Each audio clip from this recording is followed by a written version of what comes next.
பிரியமானவர்களே, இயேசு கிறிஸ்துவின் நாமத்தில் உங்களை நான் வாழ்த்துகிறேன். எப்படி இருக்கீங்க? நல்லா இருக்கீங்களா? ஏதோ ஒரு காரியத்தில் உங்களுக்கு பிரச்சனை, அதுலேருந்து விடுவிக்கப்படணும், அந்த இக்கட்டிலிருந்து விடுவிக்கப்படணும் அப்படின்னு தவிக்கிறீங்களா? இன்றைக்கு உங்களுக்கு விடுதலையின் நாள். அது சரி, இந்த இடம் ரொம்ப அழகா இருக்கு அப்படின்னு கடை தெருன்னு பார்க்குறீங்களா? எருசலேமில் இருக்கிற ஒரு கடை வீதி, அதாவது ஓல்டு ஜெருசலம், பழைய எருசலேம், மதில் சுவருக்கு உள்ளே இருக்கிற எருசலேமுடைய கடை வீதி. இதே மாதிரி நிறைய கடை வீதிகள் இருக்கிறது. இதுக்குள்ள நீங்க போக ஆரம்பிச்சீங்கன்னா கொஞ்சம் விவரம் தெரியாம இன்னும் சுத்திக்கிட்டே இருக்க வேண்டியதுதான். அவ்வளோ கடைகள் இருக்கிறது, அவ்வளோ வீதிகள் இருக்கிறது. ஆனா மக்கள் நிறைய பிஸியா இருக்கிறாங்க. வந்து போக, ஜாமான்கள் வாங்க, எல்லா விதமான பொருட்களும் இங்கே கிடைக்கும் இந்த கடை வீதியில. இது சின்ன இடம் தான். இது மாதிரி நிறைய கடை வீதிகள் இருக்கிற உள்ள போக போக போக நீங்க பார்க்க முடியும்.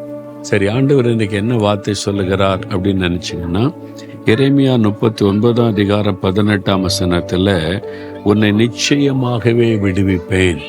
அன்று சொல்ல, என் மகனே நிச்சயமாக உன்னை விடுவிப்பேன், என் மகளே நிச்சயமாய் உன்னை விடுவிப்பேன். ஏதோ ஒரு இக்கட்டில் அகப்பட்டிருக்கல, நான் உன்னை விடுவிப்பேன்.